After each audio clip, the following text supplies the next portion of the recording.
Welcome to the Diabetic Beast, and it's Shuaib here at Diabetic Beast again. So, what are we going to talk about today? Today, it's all about keto and Lchf, low carb, high fat. In this video, mostly I'm going to focus about Lchf and whether it's good for you, whether it's good for everyone, and should you just jump in straight away and start following such diet. From the surface, like with everything, I think the best advice I can give you is don't just jump in and follow a diet that's just because it's a new diet or you've never heard of it before. There could be serious implications with that, and it's something. If something works for someone, it doesn't mean it's going to work for you. If it's worked for 100 people, it doesn't mean it's going to work for the 101st person. So take everything with a pinch of salt. And low carb, high fat is literally what it says on the tin.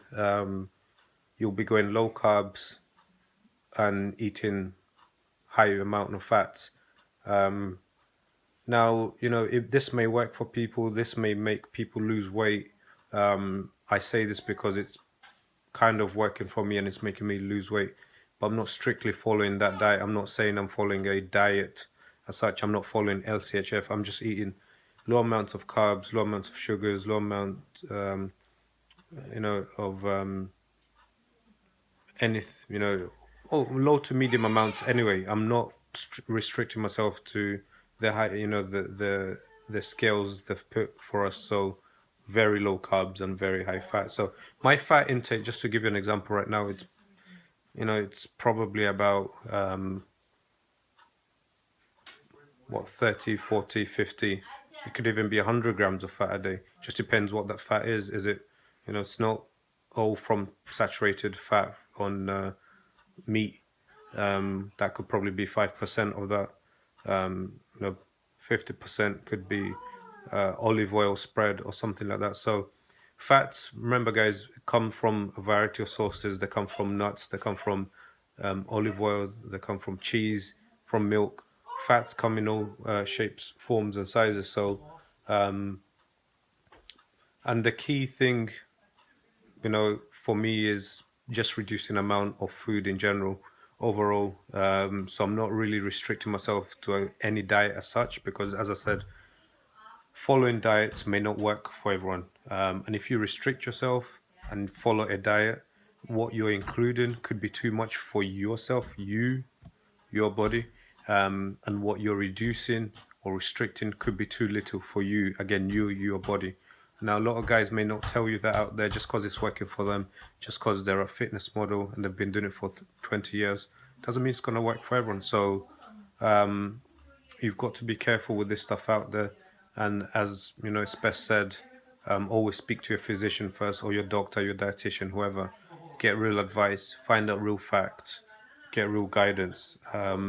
Unless you've been doing it for a long time and you've had no problems. And a long time, I mean, at least 30, 40 years.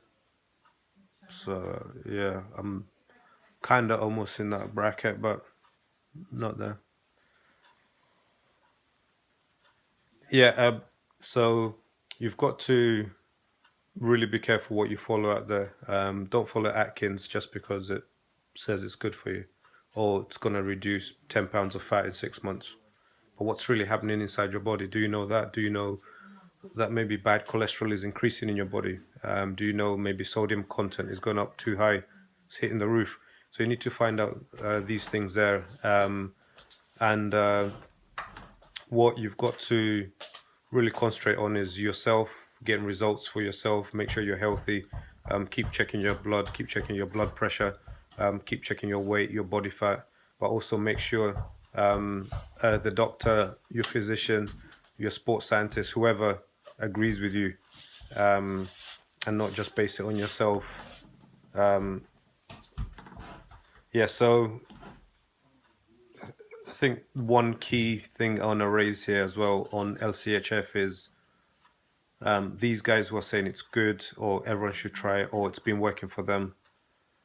Can they provide, or is there proof out there that shows it's worked well for guys, for subjects, guys who've been trialed and tested in lab conditions or outside lab conditions? I don't know how that works, but it's usually tested on guys for at least a long time. So for me, to find that more useful, believable, I would need them to provide a study that has been conducted on people for at least 25 years, and the results have come back good when compared to guys who haven't been on a low carb, high fat.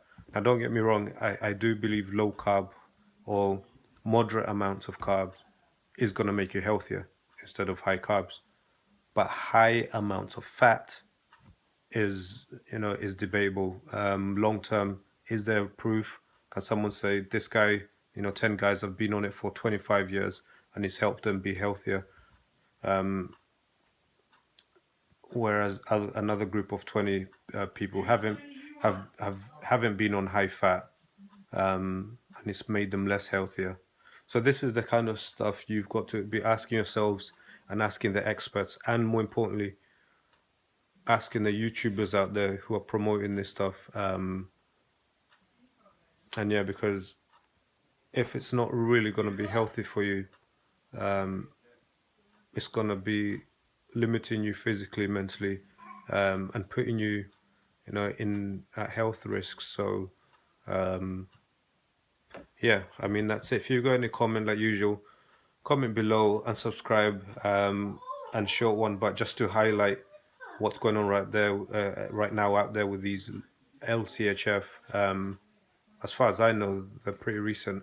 And yeah, catch me on the next video. I'm going to be talking about keto, which is I think it's a new craze right now. So ketogenic and putting your body into ketosis by limiting carbs and glucose, and whether that's good, bad, or neither. Until then, ta-ra.